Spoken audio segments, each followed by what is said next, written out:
Welcome to my channels. இப்போ நம்ம கிளாஸில் என்ன பார்க்க போகிறோம்னா எம்ப்ராய்டிங் பார்க்க போகிறோம். இந்த எம்ப்ராய்டிங்கோட நேம் என்னென்னா பாலஸ்டீனா. இந்த ஸ்டிச்சஸ் எப்படி போடணும் அப்படிங்கிறத நான் சொல்கிறேன், உங்களுக்கு புரியுதாங்கிறத பாருங்கள். ஃபஸ்ட்டு இந்த நீடில் வந்து ஸ்ட்ரெயிட்டாக டபுள் சைடு இன்சர்ட் பண்ணுறோம்.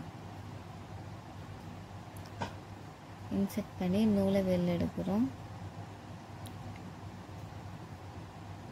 எடுத்துட்டு நம்ம அதே இடத்துல நூலை இன்சர்ட் பண்ணுறேன்.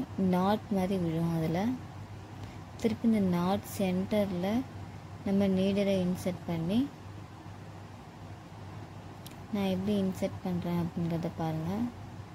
இன்சர்ட் பண்ணிவிட்டு அது செயின் மாதிரி நம்ம கொண்டு வந்துடணும்.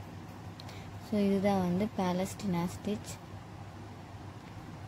உங்களுக்கு புரியுதான்னு பாருங்க. புரியலன்னா நீங்கள் வந்து வாய்ஸ் மியூட்டில் போட்டுட்டு ஒரு ஒன்ஸ் ஃபுல்லாக பார்த்துட்டீங்க அப்படின்னா உங்களுக்கு கிளியராக புரியும். இந்த ஸ்டிச்சஸை நீங்கள் ட்ரை பண்ணதுக்கு அப்புறமேட்டு டிசைன் போட்டு எனக்கு பிக் அனுப்பி விட்ருங்க.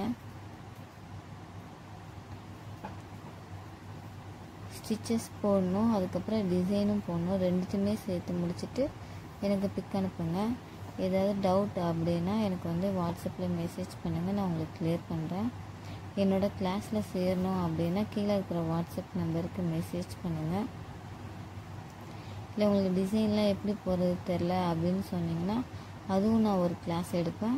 உங்களுக்கு புரியலன்னு சொன்னால் எடுப்பேன், இல்லைன்னா வேணாம்.